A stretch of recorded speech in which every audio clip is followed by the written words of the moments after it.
Yo, what's up, YouTube? Your boy Dread is back. This is an episode of Nerd Talk. I want to talk about two things pertaining to Marvel Studios.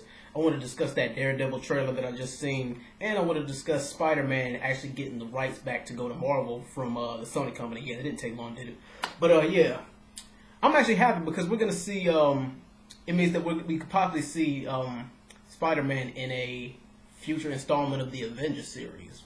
Maybe in Avengers Civil War, maybe in Part 1, Part 2, or Infinity Wars Part 1 or Part 2. Hopefully, because Spider-Man was actually part of the new Avengers. Yeah, I know I'm kind of like cross-platformer here because I got on a Marvel shirt and I got on the DC beanie. But yeah, it's a good thing. I mean, but here's the drawback. And I was talking to a couple of guys about this on Facebook or whatever. Like, even one of my friends, Tony Anderson, yeah, shout out to him. He said, yeah, so Spider-Man's officially getting the rights back. He's getting the green light to go back to Marvel Studios and break away from Sony, which means the past two Spider-Man movies were for nothing. I wouldn't say he's right, but I wouldn't say those movies were for nothing. I mean, it was okay, but I still like the original Spider-Man series the best. And there's also talk about them doing a live-action Miles Morales Spider-Man. And, you know, Donald Glover, he's been pushing for that Miles Morales role, Black Spider-Man role, for the past 2-3 years now. And I wouldn't be surprised if he actually got it, because that's part of the Ultimate series. But, yeah. I'm actually glad to see him go back to, or Spider-Man to officially get the rights back to go back to Marvel Studios. And I don't care who they get as far as the casting. I don't care who they cast, just as long as the writing is good. Because it could be a bad actor, but it'll be a good script, especially if Joss Whedon is doing the script. You know, the main guy, you know, the guy who pretty much wrote the first Iron Man. He pretty much, like, you know, writes he wrote most of the Iron Man series and pretty much most of all of the Marvel Studios movies. He's pretty much one of the head writers for them. And yeah, but we'll see how that works out. But they say the next solo Spider-Man movie is coming in 2017. Yeah, summer 2017 is the next Spider-Man movie, but we'll see what they do with it. Now, for the Daredevil trailer. Now, Daredevil came out, the Daredevil movie came out back in February of 2003.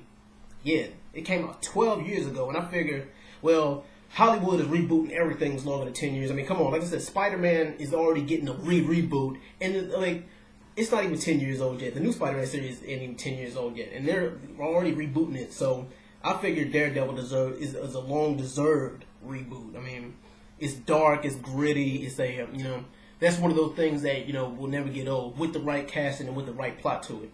Now, I actually like the guy that who has, you know, playing it, just from the trailer alone. He looks like he's got pretty good potential.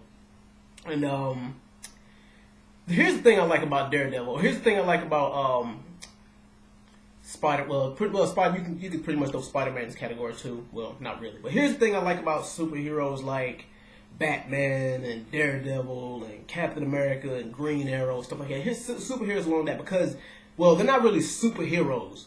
They're crime fighters. They get by on just learning how to fight crime. They get by, you know, with their martial arts skills. They've been trained to peak human perfection, and they use their senses. Daredevil, like, you know, crime fighters like that, or heroes like that, like, their biggest strength is also their greatest weakness, and I like that because, you know, it gives a little bit more of a real life and realistic feel to it, because, like, you know, okay, it seems like anybody with the right training could be a hero. Anybody with the right training could be a crime fighter, like Kick-Ass, and Kick-Ass, he's also in that category too.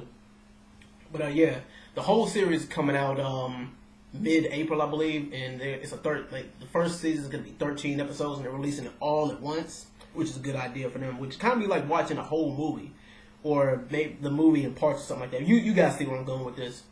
But yeah, that's pretty much all I got to say about that. Those are my thoughts about the Daredevil movie, or the Daredevil TV series, or coming out on Netflix, and pretty much the Spider-Man reboot.